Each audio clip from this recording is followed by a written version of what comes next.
नमस्कार।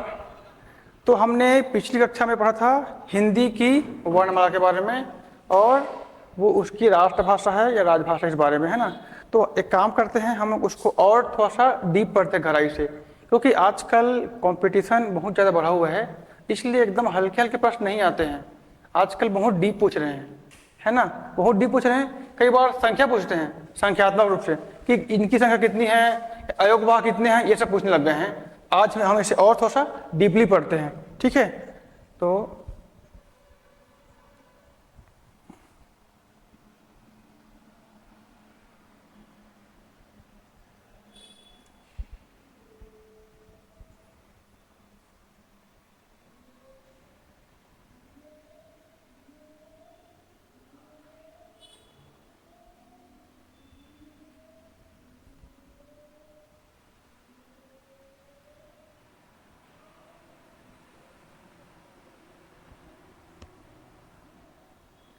ठीक है, मैंने जो पिछली कक्षा में आप लोगों को लिखवाया था उसे मैंने आप लोगों के सामने यहाँ पर लिखित रूप में पेश कर दिया है। उम्मीद है आप सभी को ये दिख रहा होगा, है ना। अगर लिखना नहीं है तो आप चाहे तो इसका स्क्रीनशॉट लेकर रख सकते हैं, ठीक है। अब देखिए, हिंदी वर्णमाला में आप लोगों को बताया था कि स्वर कितने हैं, 13 हैं, है ना। और उसमें से अगर अयोगवाह को निकाल दीजिए तो आधे 2, है ना। अगर हम लोग को बोलेंगे कि स्वर उच्चारण के हिसाब से, स्वर बोलेंगे अगर उच्चारण के हिसाब से,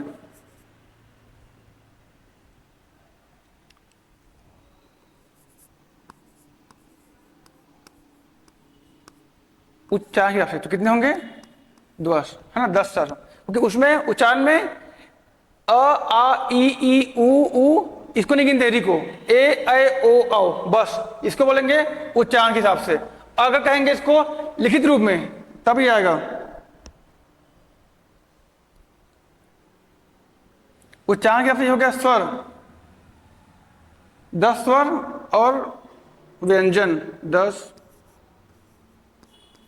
स्वर और व्यंजन,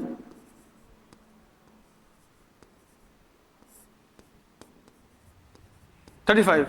उच्चारण के हिसाब से अगर पूछा जाए एग्जाम में तो आपको लिखना है उच्चारण कितने हैं, स्वर कितने हैं 10 और व्यंजन 35। अगर पूछेंगे आप लोग को लेखन के हिसाब से,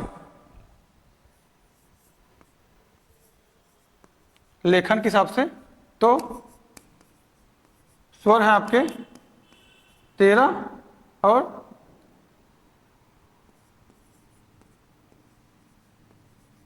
व्यंजन है आपके 13 और इसमें कितने हैं 35। तो ये होगा 35 + 4, 35 + 4। ये 4 जो है वो क्या है, ये है संयुक्त स्वर, ये है आपके संयुक्त व्यंजन। 35 + 4 तो ये हो गया आपके उच्चारण के हिसाब से आपके हो गए 45 और लेखन में हो गया आपके 52, ठीक है। तो अगर पूछेंगे, आजकल प्रश्न बहुत घुमाकर ही पूछ रहे हैं, इसलिए अगर पूछेंगे उच्चारण के हिसाब से तो आपके हो गए कुल वर्ण हो गए आपके 45 और अगर बोलेंगे लेखन के हिसाब से तो हो गए आपके कुल 52 वर्ण। एक बार अच्छे से देख लीजिए, है ना। हम लोगों ने पढ़ा था कि अ आ ई उ री ए ओ औ, ये हो गए आपके 11 और ये हो गए अयोगवाह, अनुस्वार और अह विसर्ग, ये हो गए 2। और फिर ये आपके इसको बोलते हैं मूल व्यंजन, स्पर्श व्यंजन, ये जो है यहाँ तक ये हो गए आपके पूरे स्पर्श व्यंजन, ठीक है। ये हो गए आपका स्पर्श व्यंजन, मतलब जिसमें कोई मिला हुआ नहीं है, तो ये हो गए आपके मूल व्यंजन, स्पर्श व्यंजन। क वर्ग, ये हो गए आपके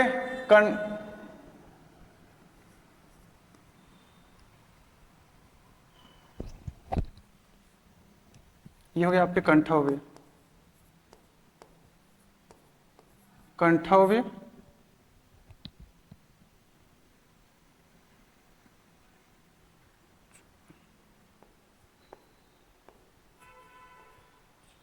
तालव्य, ट वर्ग,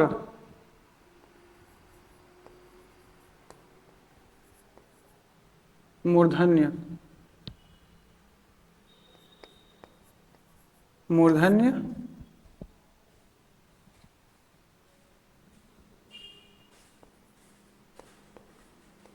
दंतव्य और ओष्ठ्य।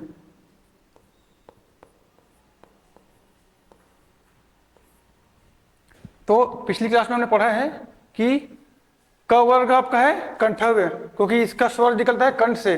च वर्ग तालव्य से, इसका स्वर निकलता है तालु से, जीभ का ऊपरी भाग, सामने का भाग। ट से मूर्धन्य, मतलब जीभ का निचला हिस्सा।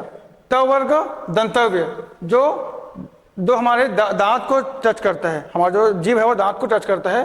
और हो गए प वर्ग ओष्ठ्य, इसमें हमारे होंठ को स्पर्श होते हैं, दोनों होंठ होते हैं स्पर्श।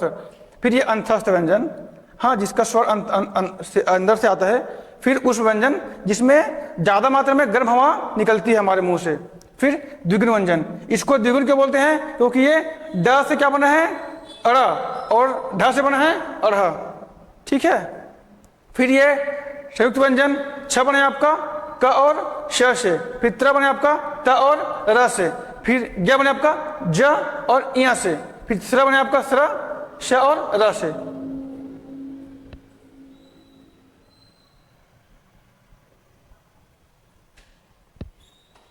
तो और ये देखते हैं हम लोग को कि हम लोगों ने स्वर को बांटा किस हिसाब से, ठीक है, किन किन किन किन आधार पर बांटा हुआ है।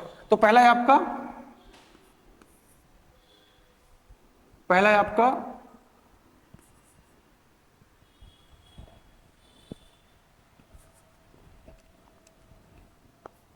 आपका उच्चारण काल।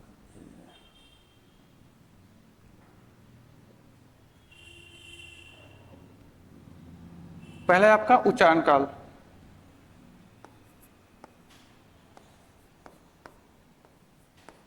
उच्चारण काल के हिसाब से इसमें है अपना दीर्घ और ह्रस्व। फिर हमने बांटा है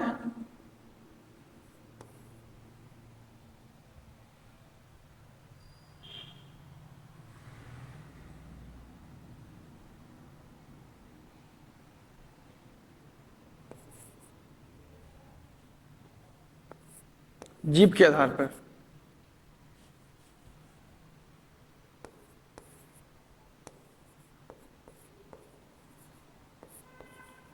जीभ के आधार पर, जिसमें है आपका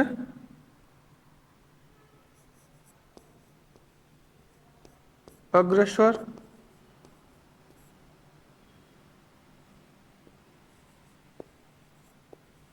मध्य स्वर और पश्च स्वर। अच्छा, इसमें हम लोग और क्या क्या आते हैं हम लोग देख रहे, ठीक है। आपके ह्रस्व में आएंगे आपके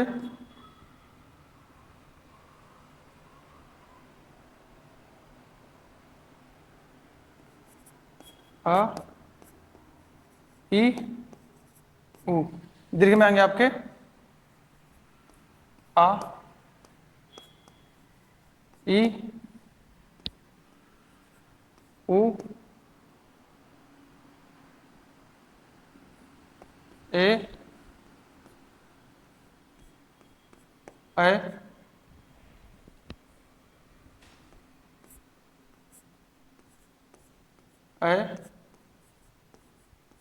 ओ, औ। ये आएंगे आपके दीर्घ में। और ये हम लोगों ने पिछली क्लास में पढ़ना छूट गए थे, ये भूल गए थे, छूट गया था। तो देखते हैं अग्रस्वर। अग्रस्वर जो जीभ के सामने की स्थिति में आते हैं, अग्रस्वर, है ना। अब जीभ के सामने में देखो ई, ए, ऐ, ये क्या है? जीभ के सामने स्थिति में आते हैं। अग्र मतलब आगे, अग्र मतलब आगे, मध्य मतलब बीच में, और पश्च मतलब पीछे। ई,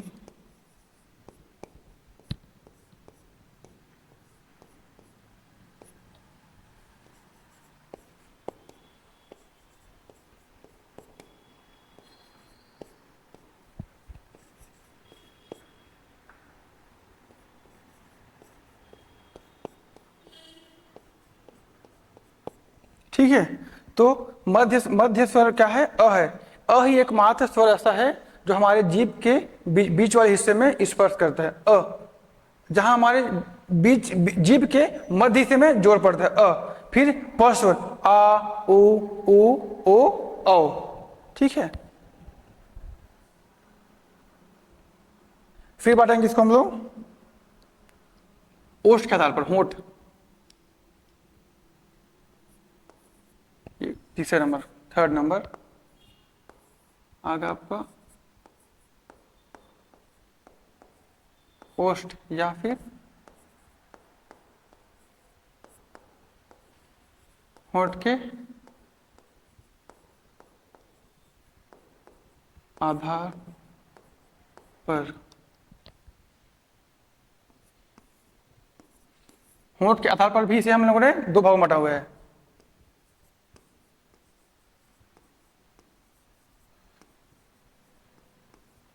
अवृतमुखी, वृत्तमुखी, है ना। वृत्त, वृत्त क्या है? वृत्त मतलब गोला, वृत्त मतलब गोला। तो जिसमें हमारा जो मुंह है वो वृत्त का आकार लेते हैं वो है वृत्तमुखी, और जिसमें वृत्त का आकार नहीं लेते वो है आपका अवृतमुखी।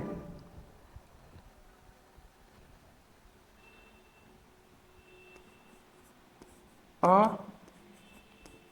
आ ई ई ए ऐ, ये हो गया हमारा अवृतमुखी। और होगा वृत्तमुखी, उ उ उ ओ औ। और एक आ भी है, ये भी अपन डाल सकते हैं, हालांकि ये अपना स्वर में नहीं आता है आओ करके। बाकी हमारा जो मुंह का जो आकार है वो वृत्तमुखी हो जाता है। उ हुआ उ, आप खुद देखिए, उ उ ओ औ। अब हम लोग अ में हमारा जो होंठ है वो से वृत्त नहीं है, इसमें अवृतमुखी है। ठीक है, अब इसके बाद आता है इसका चौथा, घोषत्व के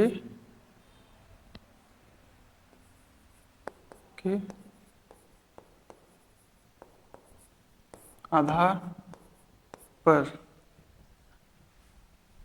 इसमें होगा आपका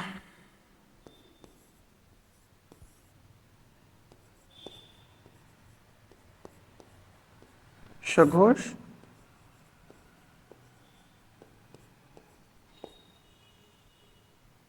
अघोष। हमने पिछली क्लास में अच्छे से पढ़ा इस बारे में, सघोष और अघोष के बारे में। जिसमें हमारे मुंह से एक घर्षण निकलता है वो है सघोष, और इसमें घर्षण नहीं आता है वो है अघोष।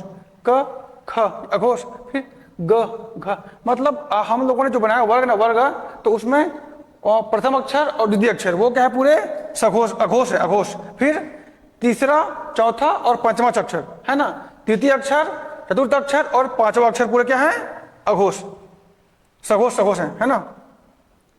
हाँ, यहाँ पर हम लिए थे हम, ठीक है, काम करते हैं, ये अपन कर देंगे इसको, है ना। ये हो गया आपके प्रथम अक्षर, प्रथम अक्षर, और ये हो गया द्वितीय अक्षर, और ये हो गया आपके तृतीय, चतुर्थ और पंचमा अक्षर। ठीक है, यहाँ से आप लोग चलेंगे, है ना। ये रिवीजन करने के लिए इतना काफी है। ठीक है, अब एक होता है आपका प्राणत्व के आधार पर। ठीक है, अंतिम है आपका, है ना, हवा नाक से निकलती उसके बाद।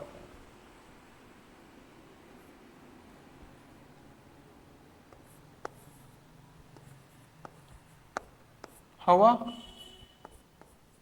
नाक से निकलने के आधार पर, इसमें है दो भाग में, एक होता है निर्नुनासिक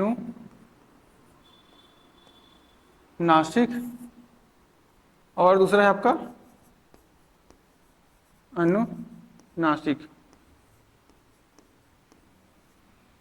ठीक है, जिसमें हवा बाहर से नहीं निकलता, नहीं, नी मतलब नहीं, नी मतलब नहीं, मतलब हवा नाक से बाहर नहीं निकलेगा वो है निर्नुनासिक, और हवा जब नाक से बाहर निकलता है वो है आपका अनुनासिक। ठीक है, ये है आपका अ आ ई मतलब सभी इसमें ना, इसके आगे जो भी है ना, क्योंकि इसमें हवा नाक से बाहर निकल नहीं रही है, एक ही इसमें नासिक में आएगा आपका अम है, ये है आपका अनुस्वार है ना, इसमें नासिक भी बोलेंगे, अनुस्वार भी इसमें ना अम है। और फिर ई अ, जब हम ऊपर लगाते हैं चंद्र बिंदु तब क्या लगता है उसमें हवा नाक से बाहर निकलती है। आप खुद बोलिए बोलिए तो हवा नाक से बाहर नहीं निकलती है, पर आप बोलोगे आ तो हवा नाक से आपको बाहर निकलती है। ठीक है, तो नासिक क्या है वो भी हवा वहां से बाहर निकलते हैं हवा। ठीक है, ये हो गया हमारा वर्णमाला का पुराना है ना। अभी हम लोग पढ़ते हैं एक बार हिंदी के इतिहास की ओर, इसके बाद हम लोग हिंदी के इतिहास की ओर झांकने का प्रयास करते हैं। ठीक है, तो भाषा की हम लोगों ने बताया था कि भाषा की मूल इकाई, ठीक है,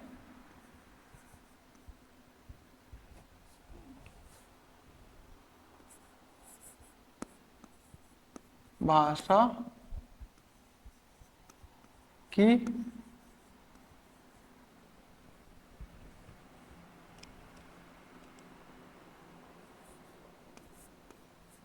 मूल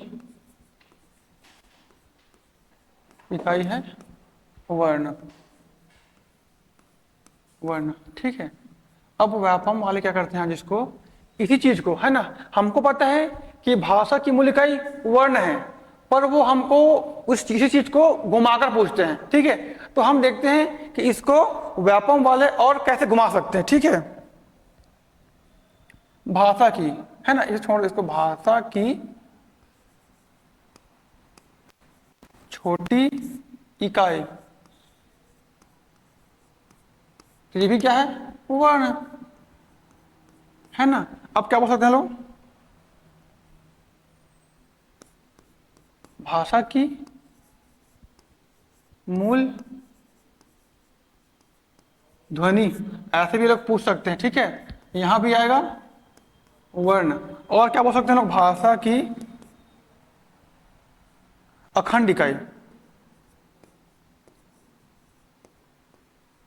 अखंड इकाई, ये भी क्या है, वर्ण। अखंड क्यों, क्योंकि वर्ण का कोई खंड नहीं होता है ना, वर्ण को ना तोड़ सकते हैं ना काट सकते। ठीक है, बताया था मैं आप लोगों को उस दिन।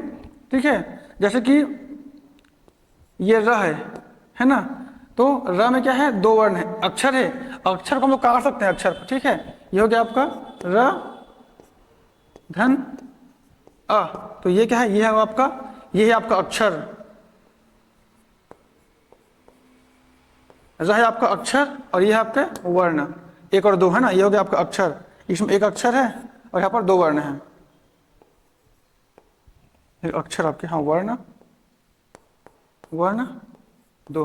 तो परीक्षा में ये पूछ सकते हैं कि र अक्षर में कितने वर्ण हैं, तो वहां पर आपको एक नहीं लिखा ना, इसमें आपके दो वर्ण हैं। ठीक है, इसमें आपके हैं दो वर्ण है ना, र और अ, दो वर्ण।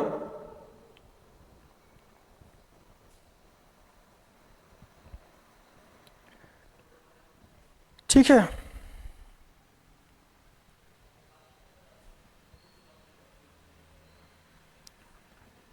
अब देखते हैं कि ध्वनि और वर्ण में क्या अंतर है ना, ध्वनि और वर्ण में अंतर क्या है। ठीक है,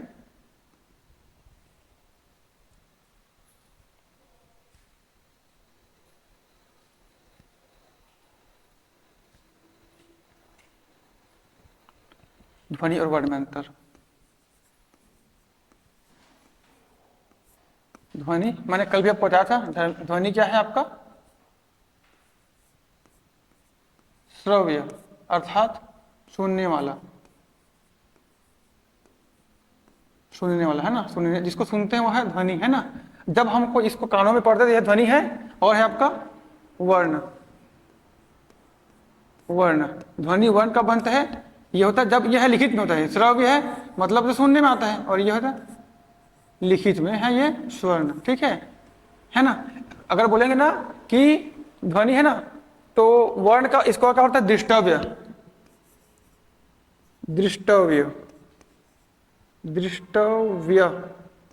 हाँ ये भी है ना, इसको हम लोग क्या बोलते हैं, और लिखित बोल सकते हैं, और बोलते हैं दृष्टव्य, क्योंकि ये दिखता भी है, जो सुनते हैं उसको लोग खाली कान से सुनते बस है, पर जो लिखित में है उसको हम लोग देख भी सकते हैं। तो ये शब्द आया है दृष्टि से, दृष्टि मतलब नजर, तो वहां से आया है शब्द दृष्टव्य।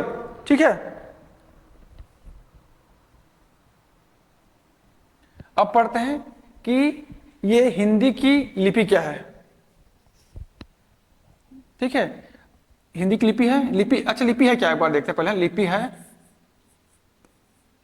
लिपि है क्या? ठीक है, इसको बोलेंगे हम लोग, लिपि को शॉर्ट फॉर्म में लेखन शैली बोल सकते हैं। लेखन शैली भी नहीं, लेखन लिखित रूप नहीं, लिखित रूप करेंगे, शैली नहीं, लिखित रूप है ये, लिखित रूप, लिखित रूप को बोलते हैं हम लोग, लिखित रूप है हम लोग का लिपि हिंदी। तो हिंदी की लिपि क्या है? हिंदी की लिपि है देवनागरी।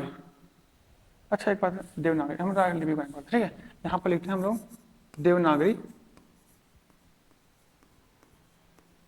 देवनागरी है ना। किसकी लिपि है ये? हिंदी। ठीक है, तो ये क्या हुआ, हिंदी की लिपि देवनागरी है ना। हम लिखे ना, ये है देवनागरी लिपि में है। ठीक है, इसको हम चाहे तो हम लोग लिख सकते हैं, देखिए ये भी है, देखिए हिंदी यहाँ भी लिखा है और हिंदी यहाँ भी लिखा है, मगर दोनों में क्या अंतर है? ये है आपकी देवनागरी लिपि में और ये है आपकी रोमन लिपि में, ये है आपकी, ठीक है। ऐसे नहीं बोलना है इसको कि ये अंग्रेजी लिपि में है, ये लिपि है रोमन लिपि में है, ये रोमन लिपि में है ना, रोमन लिपि में है। ठीक है, और एक बात बताइए, प्रश्न ऐसे भी पूछ सकते हैं है ना कि देवनागरी लिपि में और कौन कौन सी भाषा लिखी जाती है। ठीक है, तो बताता हूं आपको, मराठी, मराठी भी आपकी देवनागरी लिपि में ही लिखी जाती है। ठीक है, और है आपकी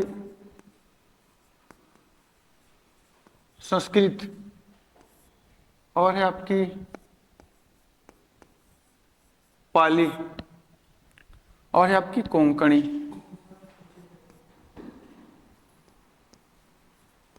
कोंकणी,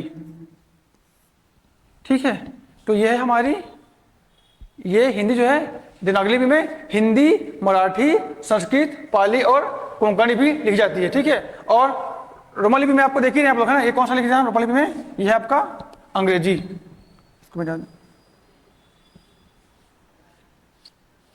ठीक है, ये आपका अंग्रेजी, अंग्रेजी लिखी जाती है आपकी रोमन लिपि में। ठीक है, वैसी ही एक होती है गुरुमुखी लिपि, गुरुमुखी लिपि, ठीक है, ये लिखी जाती है इसको पंजाबी को। तो पंजाबी की जो लिपि है वो है गुरुमुखी। ठीक है, तो ऐसे ही आप लोग जो भारत की विभिन्न भाषाएं हैं है ना, जैसे बांग्ला है, तमिल, तेलुगु, इनकी भी आप लोग लिपि गूगल से निकाल कर एक बार चेक कर लीजिएगा। ठीक है,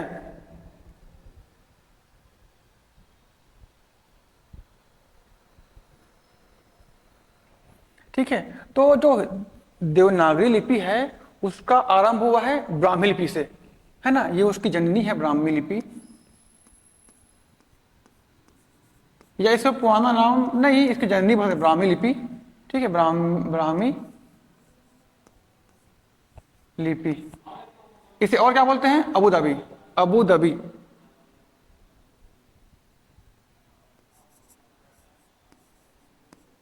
इसे अबू दागी भी कहते हैं, अबू दागी। ऐसा इसलिए क्योंकि इस लिपि को है ना ब्राह्मी लिपि इसलिए बोलते हैं क्योंकि इस लिपि में है ना ये संयुक्त अक्षर होते हैं, संयुक्त अक्षर, संयुक्त अक्षर, ठीक है, संयुक्त अक्षर मतलब इसमें होता है, ठीक है, संयुक्त अक्षर, संयुक्त धन अक्षर। ठीक है, हम मतलब ब्राह्मी लिपि एक ऐसी लिपि है जिसमें है ना, ब्राह्मी लिपि या देवनागरी हिंदी मतलब जिसमें स्वर को व्यंजन से हम लोग जोड़ सकते हैं, ऐसा विभिन्न भाषाओं में नहीं होता है। अब आप ही देखिए, क्या हम लोग ए को बी के साथ जोड़ सकते हैं? नहीं, है ना, तो इसीलिए है ना। और अब लोग इसलिए बोलते हैं क्योंकि ये लिखी जाती है बाएं से दाएं, बाएं से दाएं, ठीक है, इसलिए इसको बोलते हैं अबूदागी, है ना।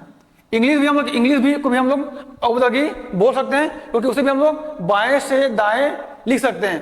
पर आप लोग सोचिए ऐसी कौन सी भाषा होगी, हम लोग ने देखा होगा आप लोगों ने कि जो भी भाषा है हम लोग उसको बाएं से दाएं लिखते हैं। तो ऐसी कौन सी भाषा है जिसको जो दाएं से बाएं लिखते हैं, तो वो है उर्दू, ठीक है। उर्दू क्या होता है, हम लोग लिखते हैं उर्दू, जैसे ये अपना क्या है लाइन है, ठीक है, ऐसे रेखा आपकी है ना, तो हम लोग उर्दू लिखते हैं यहाँ से, ठीक है, ऐसे लिखते हैं यहाँ से, फिर यहाँ से तो ऐसे आता है ये उर्दू, ठीक है, फिर यहाँ से ऐसे इस तरह से, इसलिए। लेकिन हिंदी में यहाँ से यहाँ, हम हिंदी में क्या लिखते हैं, हिंदी में एक बार यहाँ से यहाँ तक, है ना, यहाँ से यहाँ तक, फिर यहाँ से यहाँ तक, है ना, फिर यहाँ से ऐसे आगे बढ़ता है, इसलिए ये क्या है, अबूदागी लिपि, ठीक है।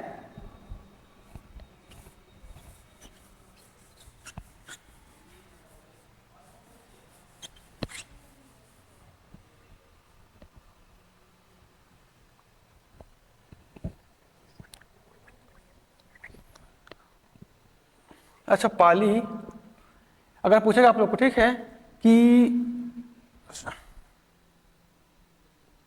अबूदागी जो लेख है ना, अबूदागी, ये कहां से मिला आपको? अबूदागी का साक्ष्य, ठीक है, इसका जो साक्ष्य है ना, अबूदागी लिपि का साक्ष्य, ये मिला आपको अशोक, सम्राट अशोक के स्तंभ से, स्तंभ या फिर जो भी है उनके, है ना, दीवार पे लिखे हैं स्तंभ लेख हो गए उनके ना, तो यहां से उनको मिला है, ठीक है।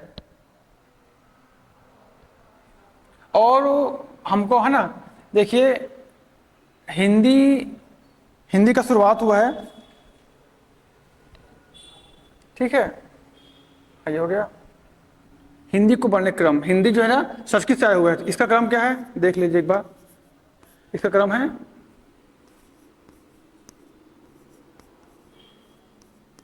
संस्कृत, फिर ये बने यहां से पाली, फिर यहां से है संस्कृत, पाली, प्राकृत, फिर यहां से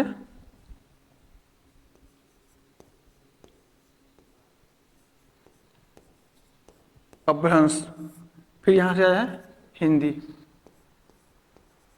ठीक है।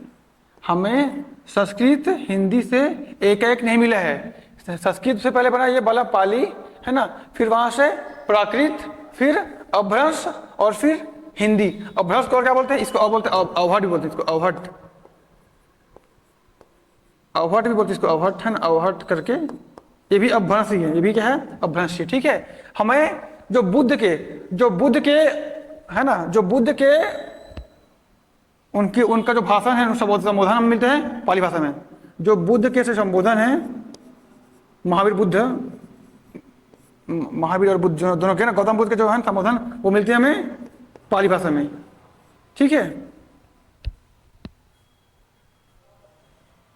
ठीक है। अब हम लोग देखते हैं, है ना, कि हिंदी को, अब हम देखेंगे कि हिंदी को राजभाषा का दर्जा कब और कैसे मिला, ठीक है। तो ये हुआ है आपका शुरुआत इसका, ठीक है। हमें ये पता है कि हमारा देश आजाद हुआ है 15 अगस्त 1947 को, और हमारा संविधान बना है 26 जनवरी 1950 को संविधान में। तो लेकिन हिंदी को राजभाषा का दर्जा उससे पहले ही मिल गया है, ठीक है, ये हमें मिला है, ठीक है। अच्छा, पहले राजभाषा क्या है, पर ये हम लोग ये चेक करते हैं ना, राजभाषा, ठीक है। राजभाषा मतलब जो राजकाज में काम आने वाली, राजकाज है ना, राजकाज में काम आने वाली, राजकाज में काम आने वाली,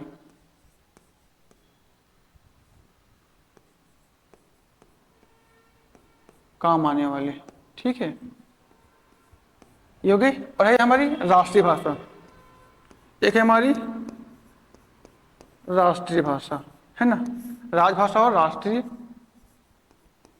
भाषा, ठीक है, ये है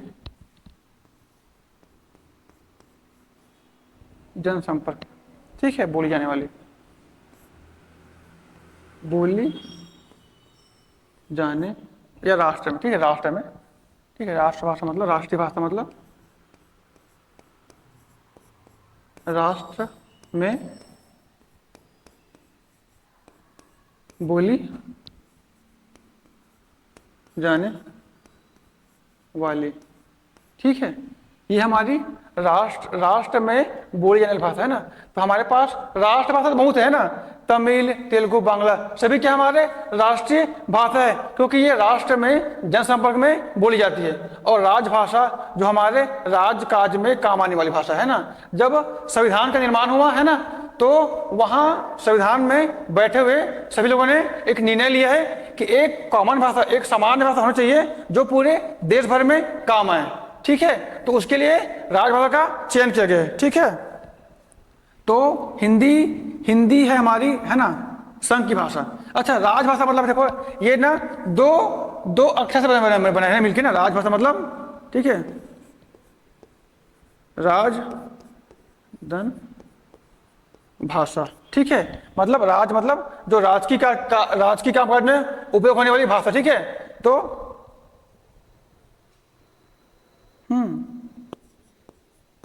अगर पूछेंगे संघ की राजभाषा, ठीक है, तो हिंदी हमारी संघ की राजभाषा है, ठीक है। हिंदी हमारी राजभाषा तो है, पर किसकी है? हमारे संघ की। संघ की मतलब भारत की, संघ मतलब भारत, ठीक है।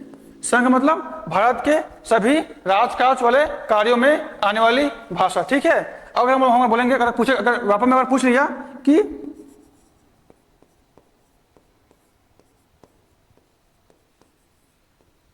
छत्तीसगढ़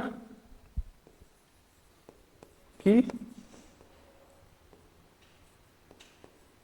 राजभाषा, ठीक है। अगर पूछा हम लोग को छत्तीसगढ़ की राजभाषा, तो वो है हमारी छत्तीसगढ़ी भी है, छत्तीसगढ़ी, ठीक है। और महाराष्ट्र की, ठीक है, महाराष्ट्र की राजभाषा मराठी, है ना। और पश्चिम बंगाल की बांग्ला। तो यह है हमारी हिंदी, हमारे संघ की राजभाषा है। ऐसा नहीं है कि हिंदी हमारी सभी राज्यों की राजभाषा नहीं है, ये हमारी संघ की मतलब पूरे देश की राजभाषा है, ठीक है, जो हमारे राजकीय कामों में उपयोग होती है, ठीक है। और देख लिए, इसका मतलब ये नहीं है कि इसे हम संविधान ने उच्चतम न्यायालय या न्यायालय के लिए भी एक अलग, वहां भी इसको उपयोग कर सकते हैं, है ना। पर उसकी भी एक अलग अलग, जैसे कि ठीक है, वहां एक शब्द है ना, हिंदी को वहां उपयोग करना अनिवार्य नहीं है ना। वहां भी जो जो जो शब्द एकदम प्रयुक्त होते हैं वो भी हिंदी नहीं है, ठीक है। अब देखते हैं हम लोग उच्च न्यायालय की भाषा, उच्च, ठीक है, उच्च न्यायालय, ठीक है, न्यायालय की भाषा, ठीक है। तो इसमें कुछ कुछ शब्द अंग्रेजी में आते हैं और कुछ कुछ उर्दू में आते हैं ना। जैसे देखिए आप लोग, मुकदमा, ठीक है, ये एकदम समान शब्द है मुकदमा, पर ये शब्द हिंदी का नहीं, ये है आपका, ये शब्द है आपका उर्दू का, ठीक है, मुकदमा,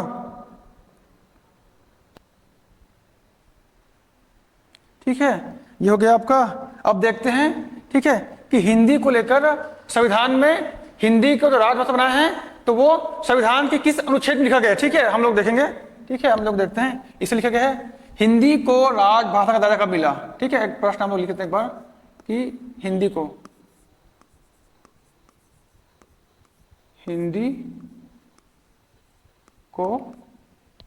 ठीक है, राजभाषा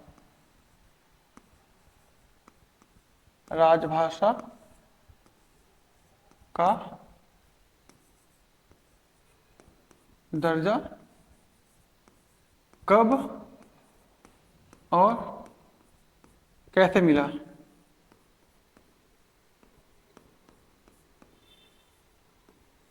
ठीक है। हिंदी को राजभाषा का दर्जा कब और कैसे मिला, ठीक है। तो ये है आपका 14 सितंबर, ठीक है, 14 सितंबर 1949।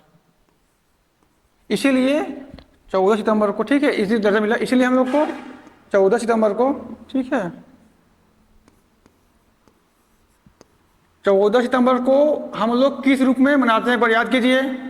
ये होता है हमारा हिंदी दिवस, हिंदी दिवस। 14 सितंबर को हर साल हिंदी दिवस के रूप में मनाया जाता है, ठीक है। और मैंने आपको बताया था, है ना, कि हमारा संविधान का निर्माण कब हुआ है, 26 जनवरी 1950 में हुआ है, ठीक है। तो ये वही काल है, देखिए 14 सितंबर 1949, तो ये काल है जब हमारे जो संविधान निर्माता हैं वो लोग क्या हुए हैं, बैठे हुए थे, वो लोग संविधान निर्माण में काम में लगे हुए थे। तब उनके मन में विचार आया किस बारे में, कि एक राजभाषा होनी चाहिए, इस बारे में आया विचार। तो उन्होंने हिंदी को संघ का राजभाषा चुना, ठीक है। तो ये आपका, ये आप उसका जो जिक्र आपको मिलेगा आपको संविधान के,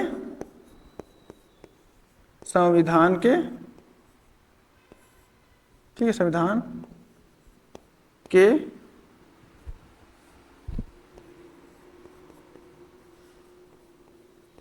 भाग 17 में, ठीक है। और इसमें आपका अनुच्छेद है, ठीक है। संविधान को आप लोगों ने संविधान का पढ़ाई की हो गया। इसको लगभग शुरुआत में 22 भागों में बांटा गया था, फिर बाद में इसके उपभाग और बनते गए, ठीक है। तो अनुच्छेद अनुच्छेद अनुच्छेद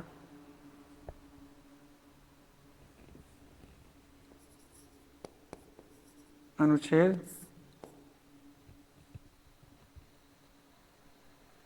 अनुच्छेद 343 से 352 तक का है, ठीक है। 351 है, 351 तक, ठीक है। आप लोग को एक बार दिखाया तो मैं, है ना, मैंने इसका आप लोगों के लिए एक लिखित रूप में इंतजाम किया हुआ है इसके लिए, आप लोग के लिए, ठीक है। यह आपका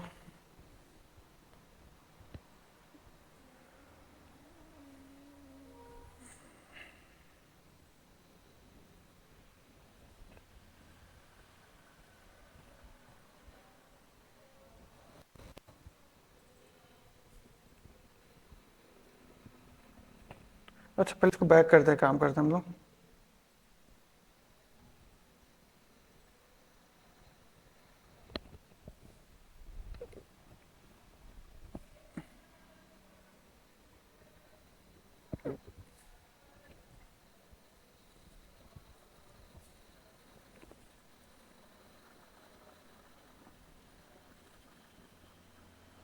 ठीक है,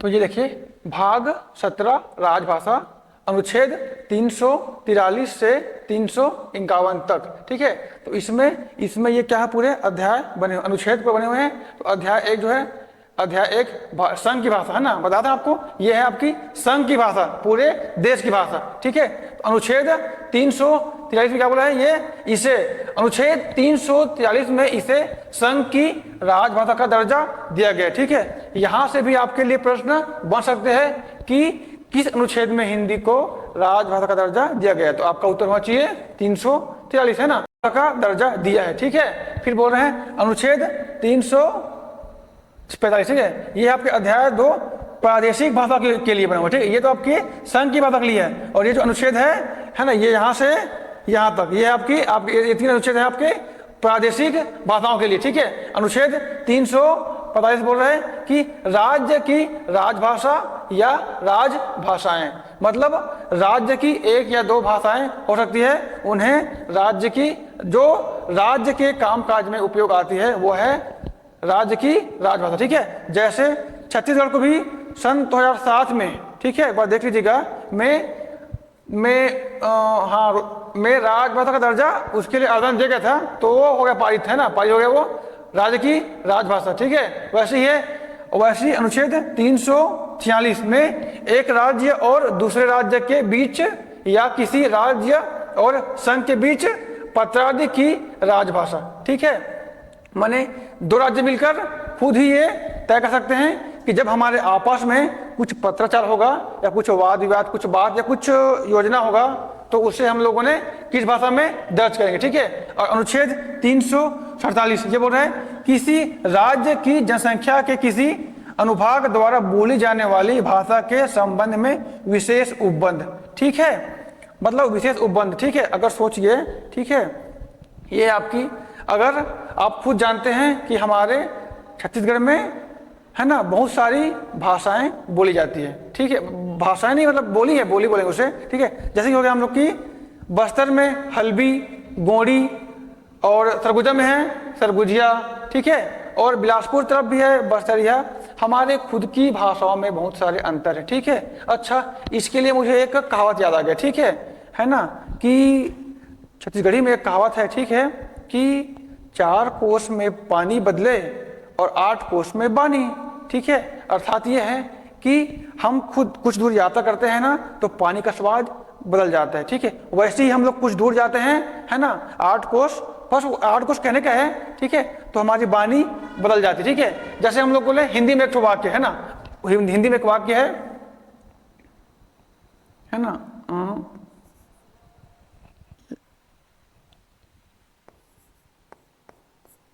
मैं कल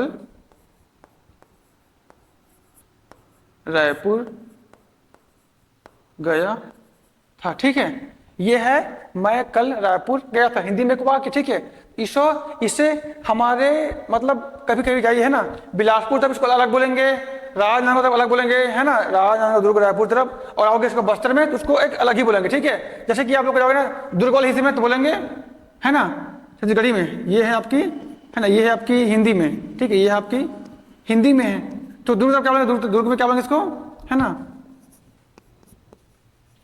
मैं काली रायपुर गे रहे हूं। ठीक है, और इसी को आप जो बस्तर वाले हिस्से में आओगे ना तो क्या बोलेंगे,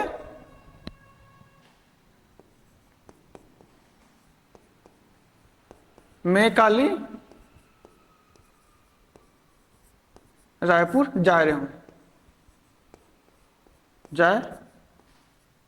हूं।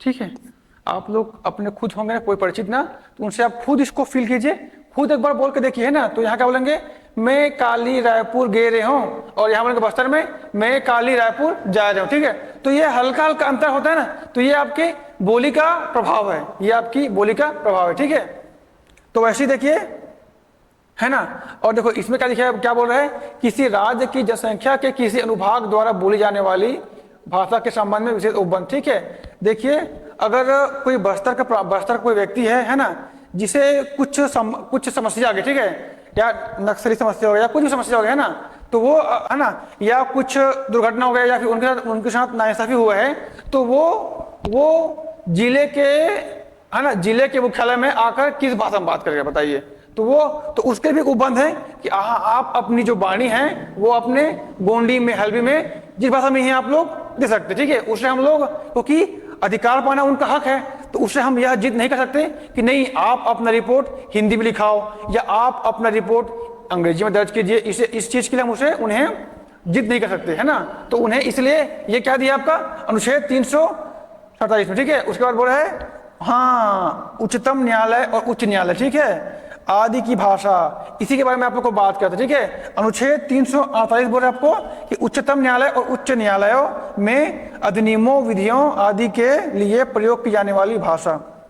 ठीक है, तो इसे है ना, जैसे कि देखिए है ना, अब छत्तीसगढ़ में उच्चतम न्यायालय में यहाँ सब लोग हिंदी जानते हैं तो बोल लेंगे है ना। अब बात करेंगे हम लोग महाराष्ट्र की, तो बोलिए है ना, वहाँ के उच्चतम न्यायालय में कोई अपराधी या कोई निरपराधी है ना, कोई निर्दोष अपना बयान बोलने के लिए आएगा, तो उससे हम लोग किस भाषा में सुनेंगे।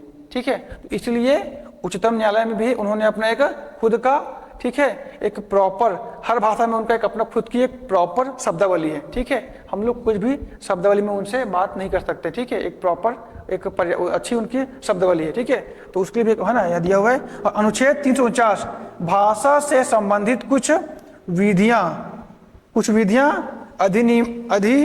अधिनियमित करने के लिए विशेष प्रक्रिया, ठीक है। तो अगर हमें राज्य की भाषाओं से, है ना, अगर उसमें कुछ बदलाव करना है, कुछ हेरफेर करना है, तो उसे हम लोग चाहे तो वहां उसे हम लोग बदलाव कर सकते हैं अनुच्छेद 349 के तहत, ठीक है। अब देखते हैं यहाँ पर अध्याय 4 विशेष निर्देश, अनुच्छेद 350 व्यथा के निवारण के लिए अभ्यावेदन में प्रयोग की जाने वाली भाषा, ठीक है। कोई बताना, कोई तकलीफ में है तो उसके निवारण के लिए हम वो जिस भाषा में उसकी उनको जानता है उसी में हम लोग उनका बयान दर्ज करेंगे, ठीक है। अब बोल रहे अनुच्छेद 350 का यह प्राथमिक स्तर पर मातृभाषा में शिक्षा की सुविधा, ठीक है। हम प्राथमिक कक्षा में, ठीक है, हम बच्चे को जुड़ने के लिए या उन्हें मातृभाषा नहीं बोलने के लिए हम लोग उसे उन्हें, है ना, उन्हें मना नहीं कर सकते, है ना, क्योंकि मातृभाषा उनकी माँ की भाषा है, वो सीख कर आते हैं, वो सीखते भी उन्हीं भाषा में, ठीक है। तो अगर हिंदी हमारी भाषा है तो हमें उनकी मातृभाषा को भी लेकर चलना पड़ेगा, ठीक है। हमको उनको लेकर चलना पड़ेगा, सभी को लेकर, ठीक है। और हिंदी जो भारत की जो राजभाषा नीति है वो है आपकी द्विभाषिक नीति, ठीक है। 50 का वो क था और ये है ख, है ना। तो ख में आपके दिया है, ठीक है, ये आपके दिया है भाषाई अल्पसंख्यक के लिए विशेषाधिकार, ठीक है। और एक है आपका 351, ठीक है। इसमें आपके बताया है ना, हिंदी भाषा के विकास के निर्देश, ठीक है। रुकिए ये आपका विकास के निर्देश, ठीक है। ये हो गया हमारे 340 से 351 तक, ठीक है। हो सर ऑफ कर दो, है ना। तो भारत की जो संघ की जो राजभाषा नीति है वो है आपकी द्विभाषिक है राजभाषा नीति, ठीक है। राजभाषा जो है आपकी संघ की वह है आपकी द्विभाषी, ठीक है, द्विभाषी को, क्योंकि इसमें है ना संघ की राजभाषा में क्या है, संघ ना, यहाँ पर लिखते हैं संघ राजभाषा, ठीक है। ये नीति आपको द्विभाषी है, इसमें हिंदी भी है प्लस अंग्रेजी, ठीक है।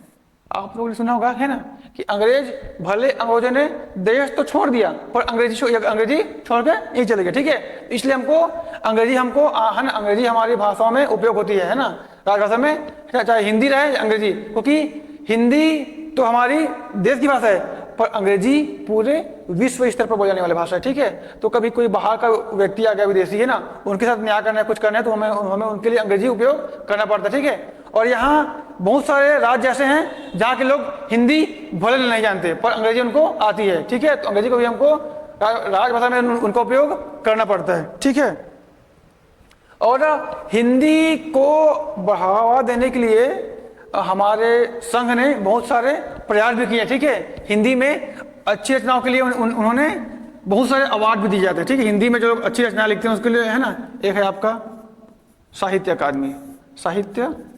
अकादमी, ठीक है।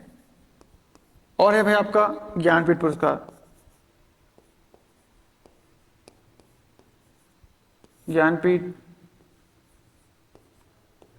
पुरस्कार, ठीक है। ऐसी और बहुत सारे पुरस्कार हैं जो हिंदी को बढ़ावा देने के लिए दिए जाते हैं। ठीक है, जो भी व्यक्ति है ना हिंदी में साहित्य, चाहे वो कविता हो या गद्यांश हो, उपन्यास हो, है ना, तो उसके लिए हमें जो अच्छे उपन्यास हैं उनके लिए साहित्यकार पुरस्कार दिए जाते हैं। ठीक है, और है आपका ज्ञानपीठ पुरस्कार, और एक और है, एक है और के बिरला फाउंडेशन के द्वारा भी बहुत सारे के बिरला, ठीक है, बिरला फाउंडेशन के द्वारा भी बहुत सारे सम्मान है ना दिए जाते हैं। ठीक है, के बिरला फाउंडेशन, ठीक है, ये नाम है फाउंडेशन का। ठीक है, फाउंडेशन, ठीक है, ये सम्मान, ये तो खैर दोनों, ये क्या है, दोनों ये तो पुरस्कार है आपके, पर ये क्या है, एक फाउंडेशन है जिसके माध्यम से आपको ये है आपके सरस्वती सम्मान, हाँ सरस्वती सम्मान दिए जाते हैं, और कुछ कुछ हैं जो यहाँ से दिए जाते हैं। ठीक है, तो आज के लिए इतना, हम लोग यहीं पर अपना क्लास बंद करते हैं ना। कल हम लोग ध्यान देंगे संधि विच्छेद में। ठीक है, संधि विच्छेद में। ठीक है, धन्यवाद।